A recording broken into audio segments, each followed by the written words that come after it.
চলো বন্ধুরা, আজ তোমাদের পনিরের তরকারি করে দেখাই। এভাবে করে খেয়ে দেখবে, খুব টেস্টি হয়। চলো বন্ধুরা, আজ আমি কিভাবে পনির রান্না করি সেটা দেখাই। দেখো, কর্নফ্লাওয়ার, লবণ, হলুদ দিয়ে পনিরগুলোকে মাখিয়ে রেখে দিয়েছি। এবার দেখো, কড়াইতে তেল গরম হয়ে গেছে, একে একে ভেজে নেব। এইভাবে একদিন রান্না করে দেখো, খুব সুন্দর লাগে।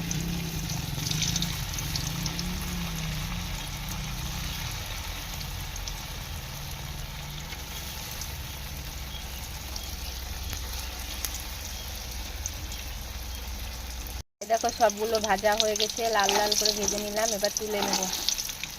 পনিরগুলো আমি সব ভেজে তুলে নিয়েছি। এবার কড়াইতে দিয়েছি শুকনো লঙ্কা, তেজপাতা, দিয়ে দেবো জিরা।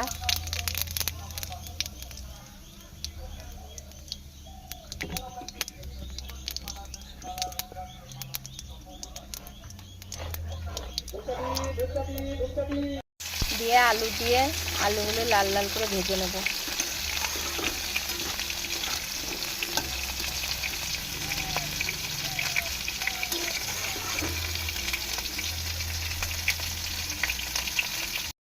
আলুগুলো ভাজা হয়ে গেছে, এবার দিয়ে দেবো লবণ,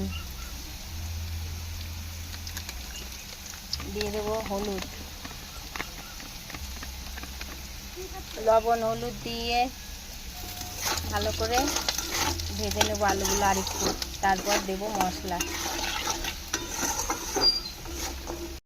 আলুগুলো ভাজা হয়ে গেছে, দিয়ে দিচ্ছি এবার মশলা। এখানে টমেটো, আদা, লঙ্কা, কাশ্মীরি গুঁড়ো, জিরের গুঁড়ো, পোস্ত বাটা দিয়ে এবার ভালো করে কষিয়ে নেব। দেখো বন্ধুরা, পনিরের তরকারিটা করছি। এবার মশলা থেকে তেল ছেড়ে দিয়েছে।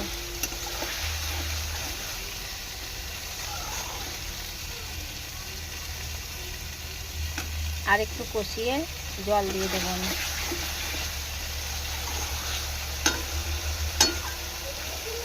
মশলা কষানো হয়ে গেছে, এবার দিয়ে দেবো জল।